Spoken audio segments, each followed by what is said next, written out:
Leima Messayale, disons, on apporte un argument, on apporte une preuve pour renforcer l'opinion de Rav. Rav, il avait dit, j'espère que vous vous rappelez, que Dursustus et le claf, c'est la même chose. Et nous, on avait tout le temps dit Dursustus et claf, ça veut dire que la même façon qu'on peut écrire un claf sur les tefilines, pardon, le tefilin sur un claf, on peut aussi écrire un tefilin sur un Dursustus. Juste pour vous rappeler, ceux qui n'étaient pas là hier, très vite. On simplifie les choses. Oui, très vite. Quand on enlève la peau d'une bête, alors à l'époque, aujourd'hui on ne le fait plus, on coupait la peau en deux tranches. La tranche d'en haut s'appelle claf, c'est-à-dire la peau qui est en haut, il y a des poils, et la tranche en bas qui est collée à la viande, à la chair, c'est Dursustus. Et il y a un Rav qui a enseigné que Amar Rav Dursustus arihi que claf. Dursus est comme claf. Alors nous, on a pensé tout le temps que la même façon que on peut écrire des tefilines sur un claf, on peut écrire aussi des tefilines sur un Dursustus. Ok. Et apparemment, donc si j'ai bien compris, excusez-moi, Laura, oui. Ça veut dire on peut écrire, ce que vous venez de dire, c'est recto verso. Ça veut dire on peut écrire de l'extérieur et de l'intérieur. Pas du tout. Pas du tout. C'est ce que vous avez dit. Non, c'est pas ce que je veux dire. C'est pas du tout ce qu'il a dit. Hein? C'est pas du tout ce qu'il a dit. Alors j'ai dit encore une fois, deux tranches de peau différentes, une supérieure, une en bas. Alors, normalement, on écrit les tefilines, les parchemins des tefilines, sur le claf, la tranche de peau qui est en haut. On enlève les poils. Non, la tranche de peau qui est en haut. Oui. Et sur cette tranche qui est en haut, on écrit, ça s'appelle claf, on écrit les tefilines. Oui. Tandis que la tranche qui est en bas, normalement, on écrit la mezouza. Non, c'est pas l'intérieur. C'est la, oui, bon, la tranche qui est en bas. On a coupé la peau en deux. Oui. Maintenant, il y a deux couches. Oui. Alors, la couche en bas, ça s'appelle Dursus. Au moment on l'utilise pour écrire la mezouza dessus. Oui. Maintenant, Rav, il dit qu'ils sont comparables un à l'autre. Alors maintenant, on dit Leima Messayale. Apparemment, on apporte un argument qui renforce cette opinion de Rav. On va voir. Kayotsebo tfilin shebalu vesefer Torah shebala ein osin mehen mezuzah lefi she'ein moridin mikedusha chamura lekedusha kala. L'enseignement est que si vous avez des tfilin shebalu qui sont devenus très vieux, usés très vieux, oui. Et aussi si vous avez un sefer Torah qui est plus utilisable, il est devenu usé. On ne peut pas découper le parchemin dans le Sefer Torah où il y a les deux chapitres de la mezouza. Les deux chapitres de la mezouza, c'est Kriyat Shema. C'est Kriyat Shema sans le troisième chapitre qui parle de tzitzit. Oui, mais ils sont loin l'un de l'autre. Ils sont loin de l'autre, oui, mais néanmoins. On pourrait les coller ensemble et on aurait pu penser que bon, le Sefer Torah est plus utilisable, mais je découpe la section qui parle de la mezouza, ce qu'on met dans la mezouza, et je la mets dans une mezouza. La même chose pour les tefilines. Les parchemins dans lesquels sont écrits les deux premiers parchemins de Kriyat Shema, bon, les tefilines, ils sont plus utilisables pour une raison ou une autre, ils sont abîmés, mais ça, à cet endroit dans le parchemin, il est oui utilisable, je le découpe, je le prends et je le mets dans la mezouza. Et l'enseignement est que tu ne peux pas. Ben oui, c'est pas les mêmes mots, pas le même côté. Non, mais même si c'était le même côté, tu ne peux pas. Alors pourquoi tu ne peux pas? La Gemara dit, les fichein moridin mi kedusha chamura le kedusha kala. Parce qu'un Sefer Torah, et aussi les tefilines, ils ont une kedusha supérieure à la kedusha de mezouza. Et il y a un principe que quand on parle, quand on est dans le domaine de Kedusha, on peut seulement monter, on ne peut pas descendre. Donc tu ne peux pas prendre un parchemin qui vient d'un vieux de Sefer Torah, découper le morceau que tu veux pour l'utiliser pour le mezouza, ainsi pour les tefilin. C'est ce qu'on nous dit. Mais la Gemara continue. Elle dit Ta'ama, la raison pour laquelle on ne peut pas, de Ein Moridin, parce qu'on ne peut pas faire descendre. Quand on parle de Kedusha, descendre de niveau. Mais ça laisserait entendre Ha Moridin Osin, que si on pouvait descendre de niveau de Kedusha, oui, ce serait kasher, Ce serait caché. Le seul problème ici, c'est cette idée de kavod. On ne descend pas dans la kedusha, dans un niveau de kedusha. Mais s'il n'y avait pas ce problème, apparemment, ce serait valable. Ouais. Alors, si c'est comme ça, c'est En bizarre. fonction des objets, est-ce qu'il y a une kedusha différente? Pardon? Par exemple, je sais pas, Sefer Torah, Mezouza. Tefillin, On est en train de parler de trois on a choses. parlé de ça. Ouais, justement, c'est des objets. Demande ta question, Richard. Tu viens de poser Demande une la question.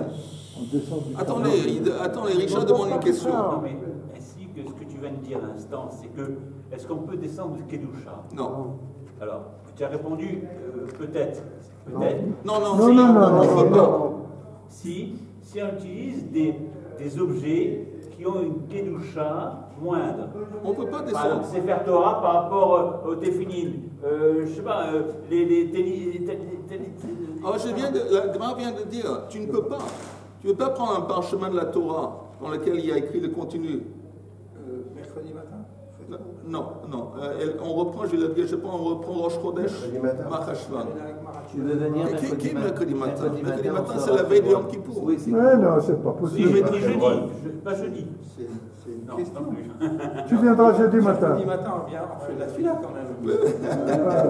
Donc, Maratima Tova. Machatima Tova. Des bonnes nouvelles. Amen. À La tout le monde. tempête jeudi. Ah, Sur la la tempête. mer, sur la mer. Ah, elle arrive. Pour les bateaux. Ouais. Salut, bon voyage. Bon voyage, ouais. Bon vent et bonne nuit. Ici à Tova. Alors, je répète, c'est pas compliqué.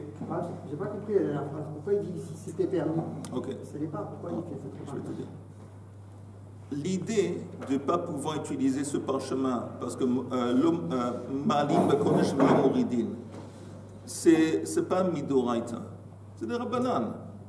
Mais s'il n'y avait pas cette idée, ce concept, que ça ne se fait pas, parce que Moridin Bekodesh, parce qu'on ne descend pas dans la Kedusha, On peut l'utiliser. ça laisserait en tant que c'est une option. Ouais. Ce serait caché. S'il n'y avait pas ce principe de Malim Bekodesh Moridin. D'accord? Ouais. Alors, ça veut dire que oui, apparemment, on pourrait. Alors, la Gemara, je répète dans les mots. Je répète. Hein? C'est la question que je posais. Non? Alors, encore une fois, et Richard, je dis, c'est clair, c'est pas. Vous avez vu, votre Il a avis, dit qu'on Le Ah, net- tout à l'heure. je vais te dire un conseil dans la vie, un grand conseil entre nous. Jamais écoute Chaim. Jamais. Et si tu en doutes, demande sa femme, elle va confirmer. Jamais. J'ai pas parlé. Ah, il n'a pas parlé de Je répète très vite. Je répète. C'est pas des raisons. Richard, écoute. Quand tu parles pas d'influencer.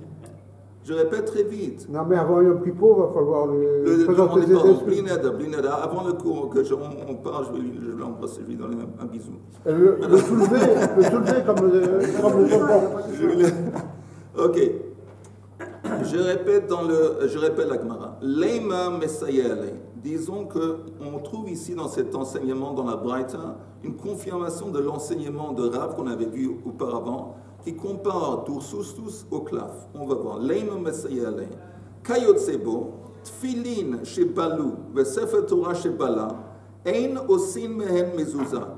On ne peut pas prendre un morceau du Sefer Torah, un morceau de Tfilin dans lequel étaient écrits les deux parchemins qu'on met dans la mezouza et l'utiliser, le découper et le mettre dans la mezouza. Pourquoi pas? Les fiches Ein Moridin mi Kedusha Chamura, le Kedusha Kala. C'est clair. Mais la Gemara dit, la raison qu'on ne peut pas, Ta'ama de Ein Moridin, parce que c'est un manque de kavod, un manque de respect, ça ne se fait pas qu'on descend. Mais si s'il n'y avait pas cet argument, Ha Moridin, Osin, si ça aurait été possible de descendre du niveau de Kedusha, prendre un parchemin qui était dans un Sefer Torah Palouim ou dans les Tfilin, et s'il n'y avait pas ce problème d'Aïn Moridin, oui, on pourrait le faire. C'est pas une preuve. Pourquoi il pose cette question? C'est pas une Attendez, preuve. preuve de quoi? Il n'y a pas de preuve Non, jusqu'ici. c'est pas une preuve qu'on peut le faire. Parce que des fois, il y a deux raisons pour lesquelles on ne peut pas faire quelque chose. Et là, il a apporté une des raisons. Mais il y en a peut-être une autre. Je pense que la Gemara et la Braïta, elle n'est pas timide. C'est-à-dire que s'il y avait une autre raison, elle ne serait pas Mais complexée. pourquoi Elle il le pose dirait. cette Elle le question dirait. Pourquoi il pose cette question? Puisque la réponse est négative. C'est-à-dire qu'à partir de là, on peut y tout imaginer. Quel est l'intérêt? Je comprends pour l'instant l'intérêt de poser cette question. Alors, attends, on va voir, on va voir. C'est une option. Je propose qu'on continue encore quelques mots. Ça va, Chaim. On continue quelques mots. Oh, j'ai peur. On continue quelques mots. Et on va voir. Hamoïdinosin. Alors, la Gemara dit, Amai, sur quoi le Sefer Torah dont on parle, qui est devenu usé et vieux, les Tfilin, Amai, sur quoi ils étaient écrits? L'Avdechtiva Adursustus. Apparemment, ils étaient écrits, on propose, sur un Dursustus, la tranche en bas de la peau. Et ça veut dire qu'apparemment, on pourrait utiliser ce chose, le Dursustus, on pourrait écrire les Tfilin sur Dursustus. Parce que si tu me dis, encore une fois je répète, si tu me dis que c'est pour, la seule raison pour laquelle on peut, ce parchemin, la seule raison qu'on ne peut pas l'utiliser, parce qu'il y a ce concept de l'homoridine. Je n'ai pas vu le mot seul. Pardon? Je n'ai pas vu dans le texte le mot seul. À partir de la Braïta, hein, c'est le seul argument qu'on donne. Donc je me base sur la Braïta pour dire, l'argument qu'on donne, voilà, c'est qu'on ne descend pas. Et cet argument, ce n'est pas des oraïtes, c'est des rabbanan. Alors, s'il n'y avait pas cet argument, ça laisserait entendre que oui, ce serait possible. Ce serait possible. Maintenant, on va prendre ce parchemin qui avant faisait partie d'un Sefer Torah, ou avant qu'il faisait partie des Tfilin, et on pourrait apparemment, bidiavad, l'utiliser pour mezouza. Donc apparemment, pour une mezouza, on sait que pour une mezouza, il faut utiliser la tranche d'en bas de la peau, la tranche d'en bas qui s'appelle dursustus. Si tu me dis que tu peux l'utiliser pour une mezouza, à part l'argument qu'on ne descend pas, ça laisserait entendre que ce Sefer Torah dont on parle, ou les Tfilin dont on parle, ils ont été écrits sur dursustus. Alors, si c'est comme ça, c'est une preuve pour Rav qu'en effet, on peut écrire les tfilin, pas seulement les parchemins des tfilin sur un claf, mais aussi sur un dursustus. Je vais m'arrêter là et je veux m'assurer que vous comprenez. Quelqu'un qui ne comprend pas, levez la main. Juste lève la main, ne parle pas. Celui qui comprend pas, tu comprends, Chaim? Je crois. Tu comprends? Oui ou non? Parce que tu as dit la main. Celui qui comprend, lève la main. Non, je comprends, mais je ne comprends pas cette discussion. À partir du moment où on ne peut pas. Où on veut arriver. On ne peut pas descendre de cavote. Avec du chat. Je ne comprends pas pourquoi on discute encore de Messie, comme c'est écrit surtout qu'on a dit qu'on est sur Dorstus, on n'écrivait que les mezuzot. Et que le classe était réservé pour le Sefer Torah et les Tefilin. Vous entendez, on nous accuse d'être un pays d'apartheid. Alors c'est quoi apartheid? Apartheid, c'est, disons, il y a du racisme contre les Noirs. Ok, racisme contre les Noirs, disons. Alors, il y a un restaurant où normalement les Noirs, il ne faut pas rentrer. C'est un restaurant fréquenté par les Blancs. Sauf pour faire la vaisselle. Et c'est écrit, il y a une pancarte qui écrit ceux qui ne portent pas de cravate, l'entrée est permise seulement à ceux qui portent des cravates.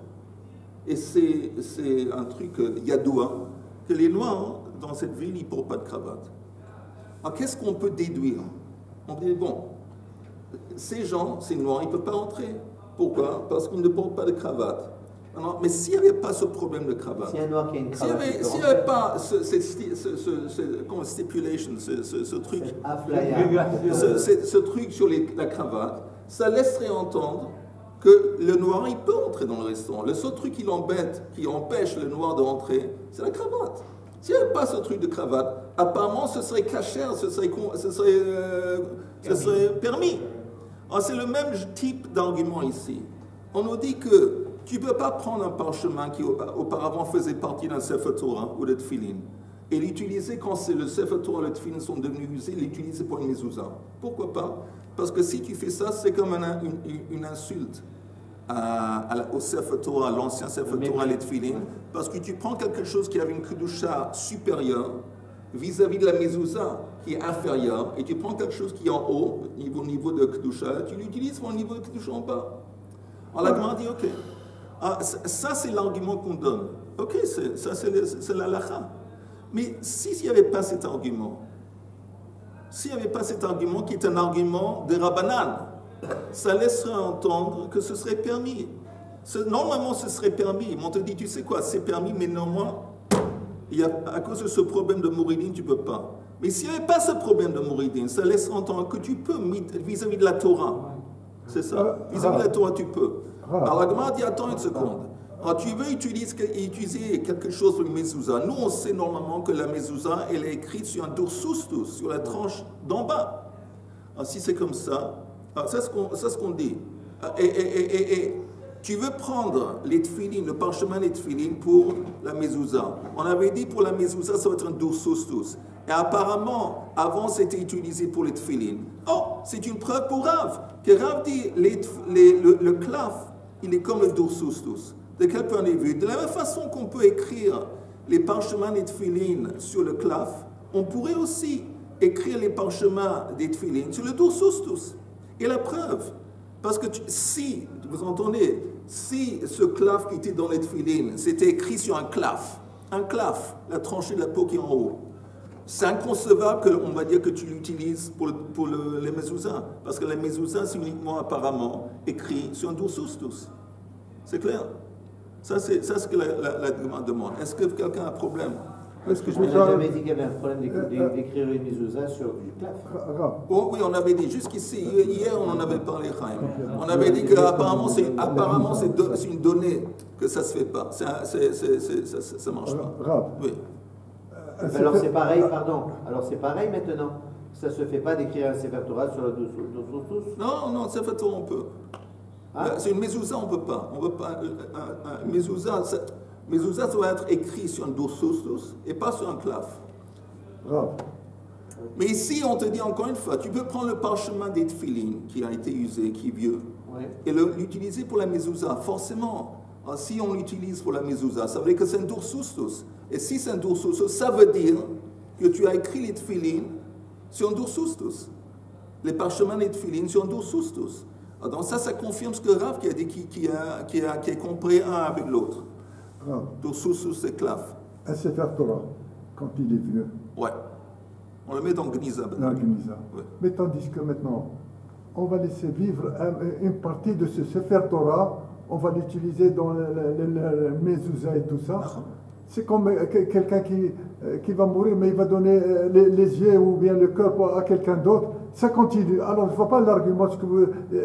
Il vaut mieux donner une partie du Sefer Torah, vu que de toute façon, il va aller à la Gniza, et on va continuer à vivre avec, et continuer toujours à embrasser la mezouza. Qu'est-ce que vous en dites? Je dis que c'est un bon argument, ce que tu dis. Ça a du sens. Mais je dis que quand quelqu'un il fait une donation des membres de son corps après sa mort à quelqu'un d'autre, ça passe d'un homme à l'autre. Et les deux hommes en question, celui qui est décédé, qui a donné ses membres, et celui qui va les recevoir, ils sont au même niveau de Kedusha. Les deux, ils sont en Tselem Elohim. Il y en a peut-être un noir et un... Même s'il y a un noir et un blanc, même. Même s'il a la cravate ou même pas. Mais ici, c'est différent, parce que le Sefer Torah et les tefilines, ils sont à un niveau supérieur de Kedusha que le... il serait parti de la Gniza, on n'entend plus parler, tandis que moi, au moins, on continue à embrasser la mezouza. Mais néanmoins, la Gemara, elle dit ce qu'elle dit, que ça ne se fait pas parce que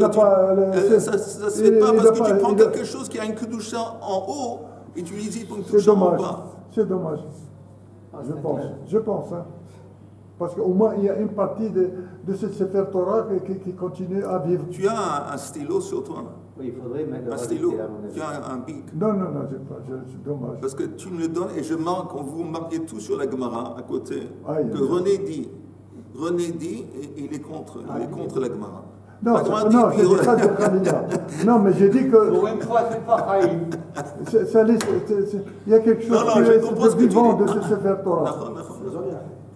Mais de toute façon, on retourne à la Gemara. Amai, lav dechtiva adursustus. Apparemment, le claf, le Sefer Torah, le claf des Tfilin, on veut utiliser pour la mezouza, par exemple, c'est Dursustus. La Gemara dit, l'eau de Ktiva la claf. Non, ce qui est écrit, c'est sur un claf. Ou mezouza à claf, mi kapvina. La Gemara dit, si c'est comme ça, comment c'est inconcevable qu'on va prendre le claf des Tfilin, le claf sur lequel étaient écrits les parchemins des Tfilin, l'utiliser pour le mettre dans une mezouza, parce que nous on sait que mezouza, normalement il est écrit sur Dursustus, c'est pas sur un claf. La Gemara dit in. Oui, non. Jusqu'ici on a cru que c'est interdit. Ici on voit qu'en fin de compte c'est permis. Vehatanya, il y a une braïta qui dit Katva à la claf, à la niyar, va la maklit psula. Quelqu'un qui a écrit on ne sait pas quoi sur un claf, un parchemin, sur du papier, sur un chiffon, pasoul. Amar Rabbi Shimon ben Elazar, Rabbi Meir, hayakotva à la claf. Mipnei shemishtameret. On parle ici de mezouza. Alors, écrire une mezouza sur on nous dit sur un claf, sur du papier, sur un chiffon, c'est pas soul. C'est pas du papier. Nia. Ça n'existait pas à l'époque. Un truc qui est basé, un truc qui est basé d'herbe ou quelque chose, qui ont été collés ensemble. Papyrus. Ok, papyrus, merci. Papyrus, c'est du parchemin. Ce papyrus, c'est du papier qui vient de Russie, non? Non. Amar Rabbi Shimon ben Elazar, Rabbi Meir hayakotva la clave. Maintenant, on nous introduit une nouvelle opinion de Rabbi Meir, que lui, il écrivait la mezouza sur un claf. Pourquoi? Parce qu'apparemment, quand la mezouza c'est un claf, elle est plus facile à préserver. Alors la Gemara dit maintenant qu'on découvre révolution, ce nouveau concept qu'on peut écrire une mezouza sur un claf et pas seulement Dursustus. Les Rav Nami, quand on a dit que Rav il compare le Dursustus au claf, tout le temps on a essayé de dire la même façon qu'on peut écrire les parchemins des tefilin sur le claf, on peut sur le Dursustus. Il dit non, maintenant tu peux faire la comparaison inverse. La même façon que tu peux écrire la mezouza sur le Dursustus, tu peux également l'écrire sur le claf. Et là c'est apparemment plus facile. L'autre Dursustus, c'est claf. Et la claf, c'est Dursustus. Ma Dursustus, kotvin alav mezouza. Afklaf, kotvin malav, mezouza. J'espère que c'est clair. S'il y a des questions, c'est le moment de les demander. Et sinon, on continuera. On pêche de poser des questions. Non, vas-y. Il y a d'abord une question importante. On a séparé, on a clivé la peau en deux parties. Oui. Okay. Là, le claf en haut et Dursustus en bas. Question que je vous pose. Quelle est la particularité de ces deux peaux pour être différentes l'une de l'autre? Apparemment, l'usage est différent. Quelle est la particularité? Certainement, il y a quelque chose le claf, il est plus mou. Il est plus souple. Le claf, il est plus souple. Tandis que le Dursustus, il est un peu plus dur. Okay. Ça, c'est une différence de base. Ok. Ensuite, on a séparé ces deux parties, deux couches. Aujourd'hui, entre parenthèses, ça se fait plus. Aujourd'hui, quand on écrit, on fait plus de deux tranches de la peau. On utilise la peau, voilà. Non mais bon, on va rester sur ce qui est marqué. Ouais. Et en séparant ces deux couches, ok, il y a une partie supérieure, une partie inférieure. Oui. La partie inférieure est en contact avec le douce là. Oui. Okay. Oui. Bon, ce contact fait quand même il y a un lien particulier. Non. On l'a coupé en deux avec un couteau. C'est fini. Il y a plus. On a enlevé une couche de l'autre. Maintenant, il y a deux. Avant, il y avait un contact. Avant, on s'en fout. Mais maintenant, on écrit sur la partie. On écrit les tefilines sur le parchemin des tefilines sur la tranche d'en haut. Non, mais il y a une tranche d'en haut. Il y a la partie supérieure et inférieure. On écrit les tefilines sur la partie supérieure. On écrit la mezouza sur la partie inférieure. La partie extérieure Oui, extérieure mais inférieure. Là, il y a deux couches, la couche supérieure. Richard. Et on écrit toujours sur le côté. Ok, on continue. Ou tu as encore des questions? Non, mais ici ou ici? On écrit où? Ah, on avait On l'a dit expliqué hier. Tu entends? Non, non, c'est une bonne question. On avait dit ça hier, que le parchemin des tefilin, ça s'écrit sur la tranche d'en haut, supérieure. Mais sur quel morceau de la tranche? Sur quel morceau? C'est le morceau en bas. Le morceau en bas du claf. Ok. Tandis que la pas le mezouza, côté elle est droit, écrite sur la tranche d'en bas, mais sur le haut. Sur le haut. Ok. Voilà. Ok, on continue. Donc c'est les deux parties séparées, celle du haut et celle du bas, c'est celle sur les côtés, c'est sur ça qu'on écrit. Oui, on écrit on écrit les tefilin, l'autre on écrit mezouza. Sur les parties séparées. Mais aujourd'hui, il n'y a plus deux tranches. Maintenant, Dio que délire-toi. On avait dit dans la Mishnah de l'encre. Quelle est la quantité d'encre suffisante pour être considérée comme importante que si tu le fais sortir, tu as transgressé Hotza'a. On est en haut de la page. P. C'est écrit Tana, Shtei Otiyot, Bedio. Dio, c'est quoi? C'est Non. Oui, Non. oui, non, Dio. non. Dio, en fin de compte, c'est une espèce de poudre. Une poudre auquel on ajoute de l'eau pour faire de l'encre. Donc, c'est vraiment c'est sec. C'est de l'encre à l'état sec. Dieu y avait. Alors, quelle est la quantité de Dio pour être important? Une quantité suffisante pour écrire deux lettres. Shtei otiyot bedio, ve shtei otiyot bekulmus. Kulmus, c'est l'encre. Shtei otiyot bekalmarine. Je ne sais pas exactement ce que c'est. Un kesset à Sofer. C'est une petite une boîte dans laquelle on mettait choses. Kulmus, je ne sais pas ce que c'est, mais disons encore une fois, c'est une troisième espèce d'encre. Le kesset du Sofer. Calmar, on dit en hébreu moderne, on dit calmar. Et calmar, c'est quoi? C'est dans, La pochette. oui, dans lequel on met la plume. Oui, mais ici on parle d'encre. Mais on a trois espèces d'encre différentes. Mais apparemment, pour les trois espèces d'encre, c'est la même mesure. C'est une quantité suffisante pour écrire deux lettres. Mais en hébreu moderne, Calma. Kulmous. Kulmous, c'est la trahison, c'est la plume. Kulmous. Ba'i Rava. Rava demande Ot achat bedio, ot achat bekulmus, ot achat bekalmarine. Mahu. Il dit, si je fais sortir une quantité d'une espèce d'encre suffisante uniquement pour écrire une lettre, une quantité d'une autre espèce d'encre pour faire aussi une lettre, est-ce que je peux les joindre ensemble? Que s'il a fait le type, il a fait sortir ces deux espèces différentes, mais de chaque espèce seulement une quantité pour faire une lettre, est-ce que c'est considéré qu'il a fait Hava Ahotsa ou pas? Et la réponse est Teiku, on ne sait pas. Amar Rava. Hotsi shtei otiyot uchtavan shehu mehalech chayav. Vous entendez?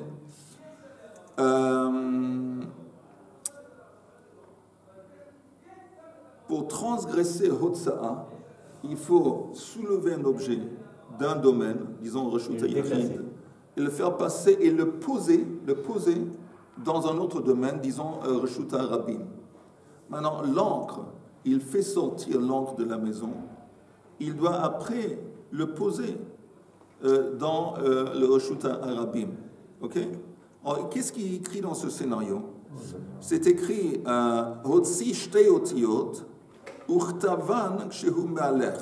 Il fait sortir une quantité de deux lettres, d'encre pour écrire deux lettres, et il les écrit, ça déjà c'est interdit, il les écrit sur un papier quand il est dehors. Mais il ne s'est pas posé à son corps, il a continué de marcher. Normalement, disons un type, il prend un objet. Il prend un objet, il sort de la maison avec l'objet. Ouais. Tant qu'il marche toujours, s'il continue à marcher en Reshut HaRabim, il n'a pas fait Hotsa'a. Parce que Hotsa'a, ça veut dire que l'objet que tu as fait sortir d'un domaine, tu dois le poser dans l'autre domaine. Mais tant qu'il marche, l'objet n'est pas considéré comme s'il a été posé. Okay? Alors lui, la même chose. Lui, il sort avec l'encre, il marche et il écrit en marchant. Ah, mais il n'a pas encore posé, apparemment. Il a déjà fait un avon. Lequel? D'écrire. Non, ça c'est vrai. Mais ici on parle de, t'as raison, mais ici on parle de l'interdit de Hotsa'a. Encore une fois, Amarava, Hotsi shtei otiyot uchtavan kshehu mehalech chayav. Néanmoins, il a transgressé Hotsa'a. Pourquoi? Ktivatan zohi hanachatan. Quand il écrit, À le moment qu'il a écrit l'encre, une fois qu'il a été écrit, vis-à-vis de l'encre, elle a été posée. Oui. On n'a pas besoin que lui, son corps est figé. Non, l'écriture elle-même, c'est comme l'encre qui se pose. ואמר רבא, הוציא אות אחת וכתבה, וחזר והוציא אות אחת וכתבה. Un autre scénario. Il fait sortir une quantité, il écrit une lettre, et il écrit quand il dort. Après, il refait son coup. Il rentre à la maison, il ressort avec de l'encre. Encore une fois, quand il est dehors, il écrit une autre lettre. Apparemment, il a fait à 2 reprises, mais il a fait sortir 2 lettres, et donc il est chayav. Mais la Gemara dit non, pas tout. Pourquoi? Maïtama. Parce que chaque fois, il a fait une seule fois. Non, ben écoute, si tu fais à 2 reprises la moitié, en fin de compte, les 2 moitiés se joignent ensemble, et c'est qu'on sait que oui, tu te rappelles, il y a un truc qui sépare entre les actions, c'est une prise de conscience. Vous savez quoi, une prise de conscience? Si entre les 2 moitiés qu'il avait fait sortir, on lui dit, tu sais quoi, ce que tu as fait, c'est interdit. Oh, je ne savais pas. Et voilà. Après, il oublie à nouveau. La prise de conscience va interrompre entre les actes. Mais si il est dans le même état d'ignorance ou d'oubli, et il fait le même acte à 2 reprises, les 2 moitiés, à 2 reprises, alors les 2 moitiés se joignent ensemble, et ça fait 1, et il a transgressé. Or, pourquoi ici, quand on parle du fait qu'il a fait sortir de l'encre? Apparemment, s'il a écrit, par exemple, pour moi, je m'appelle David Medioni, et je fais le Dalet, et après je fais le M. Alors, j'ai écrit mon nom. Alors, c'est à tour. Alors, si tu dis Dalet et même. Pourquoi même? Alors, si quelqu'un sait, je prends cet exemple, il fait sortir de l'encre et il écrit la lettre Dalet. Il retourne dans la maison, il fait sortir de l'encre et il écrit, il a sorti suffisamment d'encre, il pourra écrire une nouvelle lettre, la lettre même. Ok? Alors la Gemara dit non, il n'a pas transgressé. Et pourquoi pas? Pourquoi pas, on va voir. Maïtama, be'idna, au moment, be'idna de abka le batriata, au moment qu'il fait sortir l'encre à la 2e reprise, okay? La 2e lettre, chassar le shiur de kamaita. L'encre qui a été utilisée pour la première lettre a été rapetissée. Elle s'est asséchée. Quand on écrit l'encre, après un peu de temps, ça se sèche. Donc il dit qu'en fin de compte, au moment qu'il fait sortir l'encre pour la 2e lettre, et il écrit la 2e lettre quand il est dehors, mais la première lettre, elle a déjà séché. Et donc, il y a moins que la quantité suffisante pour faire 2 lettres. Oui, mais par exemple, s'il a écrit un Aleph, c'est pas la même quantité d'encre pour écrire un Yud. C'est ce que tu dis. Mais la Gemara fait pas elle ne parle pas de différence de grandeur de lettres. Le Yud, pour moi, d'encre. C'est intéressant, mais elle dit seulement les lettres. Si maintenant l'encre dont la première lettre consiste, elle est maintenant, si tu faisais maintenant, je ne sais pas, tu enlevais cette encre du papier, si tu avais l'enlevé, tu ne pouvais pas encore une fois écrire les lettres. Parce que l'encre, une fois que tu l'écris, elle se sèche. Voilà, ça c'est ce qui est écrit ici. Rashi dit, chez Mityapsha, Nersara Shi'u, ולכי גמרה הוצאה דבעינן לצרופה, אין כאן שיעור 2 אותיות. Voilà. Encore un cas de figure. ואמר רבא הוציא חצי גרוגרת אחת והניחה, וחזר והוציא חצי גרוגרת אחת והניחה. Qu'est-ce qu'il a fait ici? Il a fait sortir la moitié d'une figue, Chaim. Il a fait sortir de la maison la moitié d'une figue, il l'a placée par terre. Après, il a refait le coup. Une deuxième fois, il a fait sortir la moitié d'une figue, il l'a placée par terre. Apparemment, moitié d'une figue, encore une moitié d'une figue, ça fait une figue, ça fait une transgression. Alors la Gemara dit, Rishona naasa kamishi kalta kelev o shenisrafa. La Gemara dit que la première moitié de la figue, elle est considérée comme si elle a été avalée par un chien ou brûlée par le feu. Quand on dit que tu dois poser l'objet dehors, dans l'autre domaine, poser, ça veut dire le résultat direct de ton acte. Disons que quelqu'un il jette quelque chose dehors, si l'objet qu'il avait jeté était tombé par terre, alors il a posé. C'est comme si qu'il a posé l'objet par terre parce qu'il a jeté. À cause de son jet, c'est tombé. Ouais. S'il jette un objet par terre, il jette un objet, avant de tomber, il y a un chien qui a bondi et qui avale l'objet. Alors, non, c'est le chien. En fin de compte, la hanacha posée, ça a été fait par le chien et pas par toi. Alors, la première, on ne sait pas pourquoi, mais la première moitié de la figue, ce n'est pas considéré que ça a été posé. Alors, la Gemara demande vers Maï. Avant juste de continuer, le Rashi, la Gemara a regardé un Rashi. Le Rashi qui dit...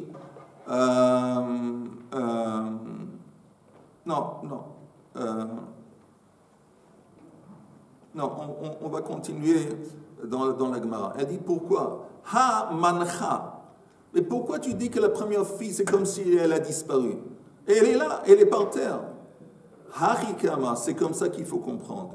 Ve'im kadam v'higbia rishona kodem hanachat shniya na'aset rishona que Miché Nikleta, qu'est-ce qu'il faut dire? Chez Kalta Kalev, Osh Nisrefa, Vepatour. Le scénario, c'est le scénario suivant. Il a fait sortir la moitié d'une figue. Il l'a posée par terre. Maintenant, entre-temps, il a soulevé, une autre fois, il a soulevé cette moitié figue et puis il l'a remis par terre. Le fait qu'il a soulevé cette moitié, c'est comme s'il a annulé la première, le premier, ce qui s'est passé dorénavant. C'est un nouveau truc. Il la soulève, il le repose par terre. Maintenant, quand il l'a posé par terre, c'est pas la main, c'est pas la continuation de Hotsa'a. Donc, la deuxième moitié de figue, quand il l'a fait sortir, on va lui dire, bon, maintenant tu as fait sortir deux. Et non. Parce que pour sortir deux moitiés de figue, on a besoin que la première moitié, c'est la même moitié que tu as fait sortir. Mais comme auparavant, après que tu l'as fait sortir, tu l'as posé, tu l'as soulevé, l'acte de le soulever et de le reposer par terre a annulé la première Hotsa'a. Et donc, tu ne peux pas les rejoindre ensemble. Vous avez compris? Répétez. J'étais ailleurs. Ok, pas de problème. Il a fait sortir la moitié d'une figue. Il l'a posée par terre. Il a fait, après un peu de temps, il a fait sortir encore une fois une moitié de figue. L'autre moitié? Une autre deuxième moitié. Et il l'a posée par terre. Normalement, ça veut dire qu'en fin de compte, il a fait sortir une figue gros guérette. Ça veut dire qu'il a transgressé Hotsa'a. La Gemara dit, dans le cas où, avant de sortir la deuxième moitié, après qu'il a posé la première moitié, il a soulevé. Il a remis par terre. L'acte de le soulever a annulé. C'est comme si cette moitié de figue, c'est plus la même figue qu'il a fait sortir auparavant. Quand ça a été posé, la deuxième fois, c'est pas posé en tant que conséquence directe de Hotsa'a. C'est posé parce qu'il a soulevé, il a remis par terre. Comme on conçoit cette première figue de cette façon, on ne peut plus la rejoindre avec la deuxième moitié de figue, et c'est pour ça qu'il n'est pas responsable. Vas-y. C'est quoi le parallèle avec la plume pour écrire? Parce qu'on a vu avant que quand on peut sortir pour écrire une lettre, après on revient et on ressort la plume, oui. On écrit une deuxième lettre. Oui. Mais il n'y a pas dans ce cas-là un ignal. C'est comme une acquisition. En fait. C'est décidé que c'est fini. Pas une acquisition, mais c'est un acte en soi qui fait que la deuxième fois que tu reposes la figue, maintenant cette figue que tu l'as reposée, tu l'as posée pas en tant que conséquence de Hotsa'a. Tu l'as posée parce que tu l'as soulevée et tu l'as remis par terre. Oui.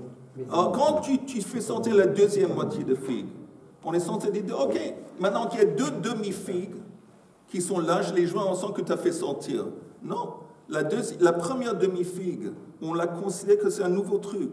Elle a été posée maintenant parce que tu l'as soulevée et tu l'as remis par terre. C'est pas la même figue que tu as fait sortir auparavant. C'est un ridouche. Mais comment on explique ça? Hein? Comment ça s'explique ça? ce deuxième Hotzah annule le premier. C'est pas que. Non, non. Enfin, Tu entends? Si. Non, avant la deuxième Hotzah, avant la deuxième fois qu'il fait sortir la demi-figue, il soulève la première demi-figue, il la soulève, il la remet par terre. Comment on explique ça? Comment il l'a fait? Je ne sais pas pourquoi il a fait ça, tu me demandes. Non, pas pourquoi. Comment on explique ça? C'est nul. Pourquoi c'est Vatel? Parce que, je vais te dire, pour rejoindre deux choses ensemble, ils doivent être pareils. Ça veut dire, nous, on essaie de dire qu'il savait que tu as fait Hotzah à deux moitiés. Tu as fait sortir une demi, après tu fais sortir encore une demi, ça fait un, tu as transgressé. Okay. Mais comme la première fois que tu as fait sortir, après que tu l'as fait sortir, tu l'as soulevé, encore une fois tu l'as mis par terre, cet acte, en quelque sorte, a annulé la première Hotzah. Donc la deuxième Hotzah, tu fais sortir. Tu ne peux pas dire, bon, je prends cette figue et la première moitié et je la joins avec la deuxième. Non, parce que celle-là, c'est une autre truc. Voilà. Oui. C'est valable les deux. C'est valable pour ça fait consciemment ou inconsciemment. Est-ce que ah oui, conscient ou inconscient. S'il est conscient de ce qu'il fait, c'est-à-dire d'écrire la première lettre, d'attendre que ça sèche. Non, ça c'est un truc objectif, c'est pas une question qui est de kavanot ou de subjectif. Le fait est que quand tu écris avec de l'encre, après un peu de temps, l'encre, quand il se sèche, la quantité devient moindre. Et donc c'est un truc objectif, ça n'a rien à voir avec ce qu'il a en tête et ses kavanot. Écoutez, juste avant le Kaddish, on reprend Blineda, Rosh Chodesh, Machashvan. Rosh Chodesh, Machashvan, on parle de mercredi et jeudi. Rosh Chodesh, c'est mercredi et jeudi. Est-ce que ça vous va ou est-ce que vous voulez attendre au dimanche? Moi, je suis prêt à venir au Rosh Chodesh, c'est un mercredi. On commence dimanche? Il vaut bien dimanche. Il vaut bien dimanche parce qu'on est en voyage d'abord. Le Chag est fini, Issouchag, c'est un mardi ou quelque chose. Un mardi. Il vaut mieux commencer à dimanche. Non, un mardi, je pense, Issouchag. Issouchag, c'est un mardi, je pense. Non, parce que Rosh Hashanah, c'était... Mais c'est pas important si c'est mardi ou mercredi. Issouchag, c'est mercredi. Le prochain dimanche, je ne reprends pas les cours. Issouchag, c'est mercredi. Je reprends le cours Rosh Chodesh. Rosh Chodesh Machashvan, c'est un mercredi. Ça vous va de reprendre mercredi? Ça vous va de reprendre mercredi ou vous voulez attendre dimanche? Dimanche. Mercredi, qui veut mercredi? Joël, tu veux mercredi? Allez, mercredi. C'est tard, c'est toi après. Oui. Alors on reprend mercredi. On reprend mercredi. Rosh Chodesh.